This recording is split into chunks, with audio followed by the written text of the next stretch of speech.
Olá, aqui é a professora Alexandra e hoje nós vamos falar sobre o roteiro 12. Esse roteiro está simples, eu dividi o roteiro em partes e vou explicar dando dicas para cada parte. Vamos começar. Na pergunta 1, vocês têm o assunto antítese. Antítese é uma figura de linguagem muito simples de reconhecer. Então, ela sempre expressa ideias contrárias, opostas. Nós vamos ver pelos exemplos, vocês vão perceber que é fácil.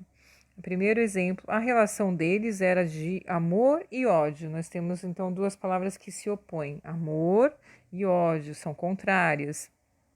O dia está frio e meu corpo está quente. Nós temos frio e quente, duas palavras se opondo.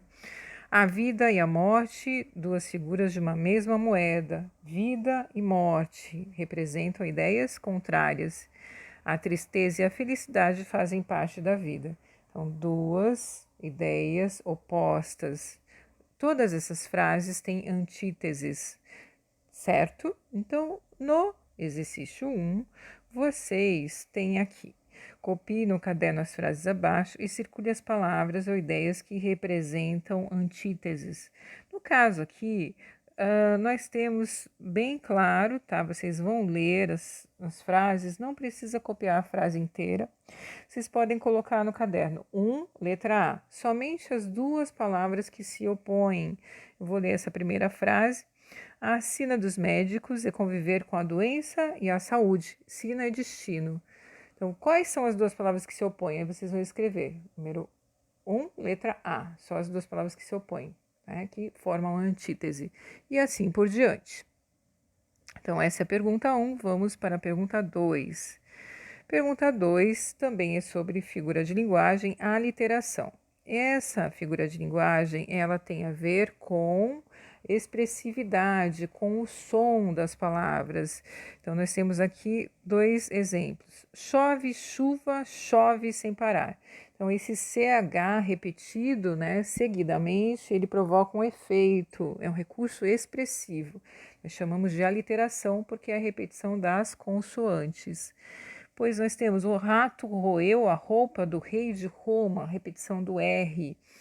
Então, às vezes nós temos até a brincadeira com o trava-línguas, né? Essa ideia de fazer a pessoa ter dificuldade de repetir as palavras nessa sequência, uma sequência, né? Exatamente para brincar com essa dificuldade. Ou também um recurso na poesia, né? Muitas vezes é intencional para provocar uma impressão de um som sendo reproduzido. Muitas vezes tem essa ideia. Então, nós vamos ver aqui no exercício 2 um trechinho de uma música de um compositor muito famoso da música popular brasileira, MPB, o Chico Buarque de Holanda. A gente tem aqui o trechinho da música entre aspas, né? Então, toda a gente homenageia Januária na janela, até o mar faz maré cheia para chegar mais perto dela. Nós temos várias aliterações aqui. Então, a pergunta A é bem fácil de responder, né? É o nome dessa figura de linguagem. E a pergunta B é o que sugere essa repetição desse som? Pensem que está falando do mar, né? Até o mar faz maré cheia para chegar mais perto dela. Esse cheia, chegar. Vocês vão responder pensando nisso.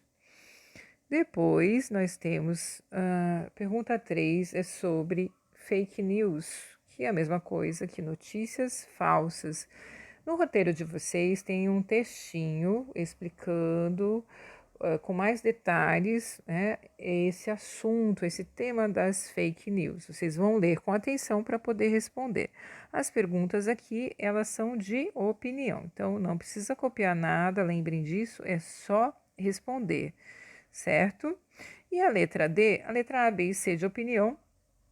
E na letra D, vocês vão responder sobre figura de linguagem que tem a ver com o que eu acabei de explicar. Se tiver em dúvida, é só me perguntar e me chamar no privado.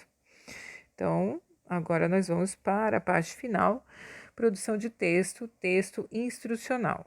Para que serve um texto instrucional? instruir, orientar, ensinar. São todas palavras que têm o mesmo sentido. Então, vocês vão criar um texto instrucional, né, com a ideia de auxiliar as pessoas a não caírem nas armadilhas das fake news, certo? No roteiro de vocês tem mais explicações. Se vocês precisarem usar também essas explicações, podem usar. E se quiserem falar comigo, é só me chamar, certo? Um bom trabalho para vocês e até a semana que vem. Um beijo!